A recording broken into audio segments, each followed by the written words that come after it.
शाम के समय पर जब भगवान की आप आवाज गूंज रही है, सब दूर आवाज रिटर्न आ रही है, गला पकड़कर बोलना पड़ रहा है, उसको मिठास डालिए।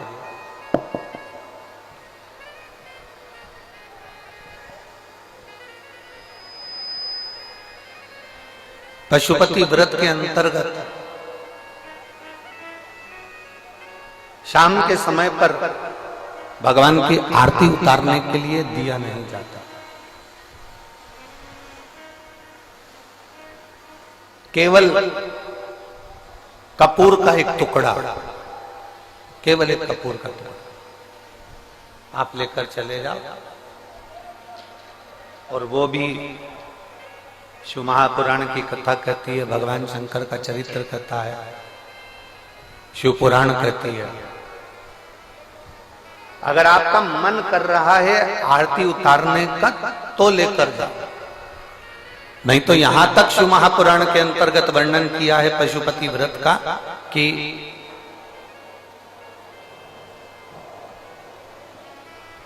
एक बेलपत्री को हाथ के अंदर लेकर अपने हृदय से उसका स्मरण कर कर शंकर भगवान को अर्ध घुमाकर, कैसा घुमाना है? अर्ध। अर्ध मतलब शिव जी को पूरा घुमा भी नहीं रहे हो। कितना घुमा रहे हो? केवल अर्ध, केवल अर्ध।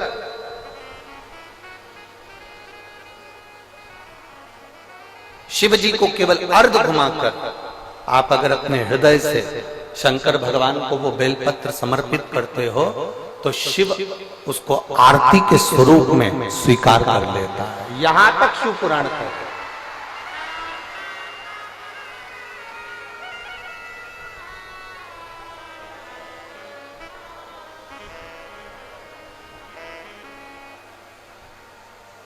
घर में कितनी बार आरती करते हो आप लोग? जम के बोलो जरा, जम के। 2 बार, एक सुबह एक शाम। एक सुबह के समय आरती करते हो और एक शाम के समय आरती करते हो। 2 बार आरती केवल।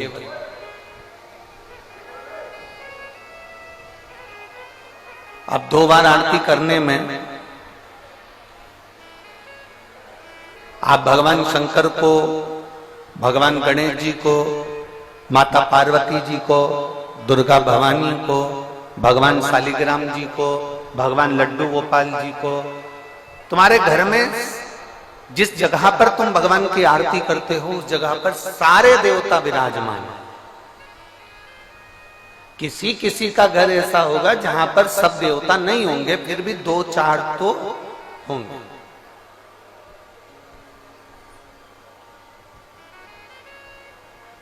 फिर भी 2-4 तो होंगे।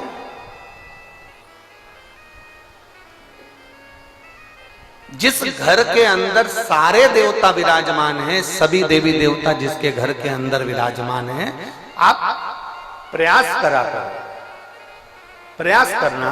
आप भगवान शंकर की जब आरती उतारो तब प्रयास करना कि आरती का दीपक जब हम उठा रहे हैं उसके पहले हमारे हाथ में जो गरुड़ घंटी है उसका नाद प्रारंभ हो जाना चाहिए। गरुड़ घंटी का नाद प्रारंभ हो जाता है, उसके बाद आरती का दीपक जब उठता है। घर के अंदर की बात है, बाहर मंदिर की हम बात नहीं कर रहे हैं, हम घर के अंदर की बात कर रहे हैं। जब घर में सारे देवता जहां पर विराजमान हो, देवी भी है, देवता भी है, कुल देवता भी हैं, पितर देवता भी हैं, ये देवता भी हैं, वो देवता भी हैं, सारे देवी देवता जब वहां विराजमान हैं, तब उस जगह पर आपको एक क्रम करना है कि घंटी का नाद पहले करना।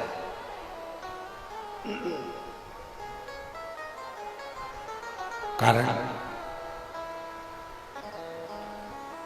अगर किसी मंदिर के अंदर केवल एक देवता है, किसी मंदिर के अंदर केवल एक देवता है, तो आप डायरेक्ट आरती उठाइए, घंटी बजाइए और चालू हो जाइए।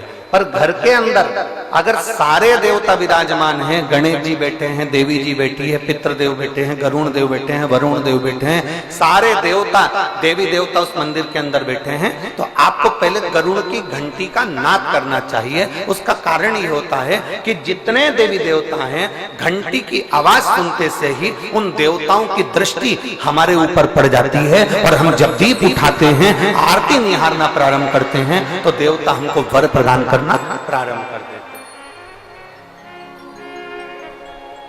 वो देवता हमें वर प्रदान करना प्रारंभ कर देते हैं।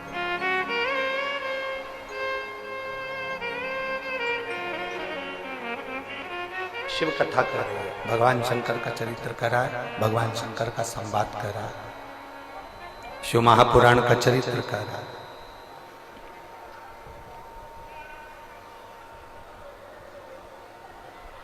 पशुपति व्रत करने वाले को 2 नियम सबसे पक्के रखना चाहिए।